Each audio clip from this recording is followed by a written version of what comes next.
ഞാൻ കണ്ടതിലും അറിഞ്ഞതിലും വെച്ച് ഈ ലോകത്തിലെ ഏറ്റവും നല്ല ഗുരു യേശുക്രിസ്തുവാണ്. അതിന് കാരണം യേശുക്രിസ്തു ഏറ്റവും നല്ല ഗുരുവാണെന്ന് നമുക്ക് പറയാനുള്ള ഏറ്റവും വലിയ എക്സാമ്പിളാണ് ഒന്ന് യേശുക്രിസ്തുവിൻ്റെ ശിഷ്യന്മാരുടെ പാദങ്ങൾ കഴുകിയത്.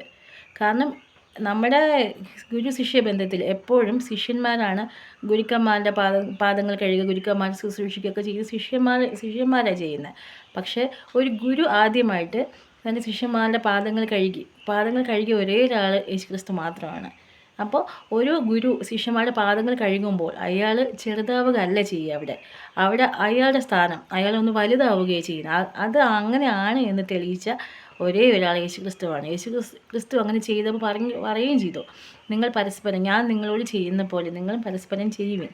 അതായത് നമ്മൾ മറ്റുള്ളവരുടെ കാര്യങ്ങൾ നമ്മൾ വലിയ ആൾക്കാർ വലുതായി എന്ന് ചിന്തയില്ലാതെ മറ്റുള്ളവരുടെ കാര്യങ്ങൾ കൂടെ ശ്രദ്ധിക്കുമ്പോൾ മാത്രമേ നമ്മൾ യഥാർത്ഥ ഗുരുക്കളാകുന്നുള്ളൂ. പിന്നെ വിശക്കുന്നവന് അന്നം നൽകുന്നവന് യഥാർത്ഥ ക്രിസ്ത്യാനി. അപ്പോൾ യേശു കർത്താവ് ചെയ്ത കാര്യം എന്ന് വെച്ചാൽ 5 അപ്പം കൊണ്ട് 5000 വരെ പോഷിപ്പിച്ച ആളാണ് ദൈവം യേശു കർത്താവ്. അപ്പോൾ ലോകത്തിലെ ഏറ്റവും വലിയ ഗുരു ആരാന്ന് ചോദിച്ചാൽ ഒരു സംശയമില്ല, നമ്പർ 1 ഗുരു യേശു കർത്താവ് മാത്രമാണ്. ഓക്കെ.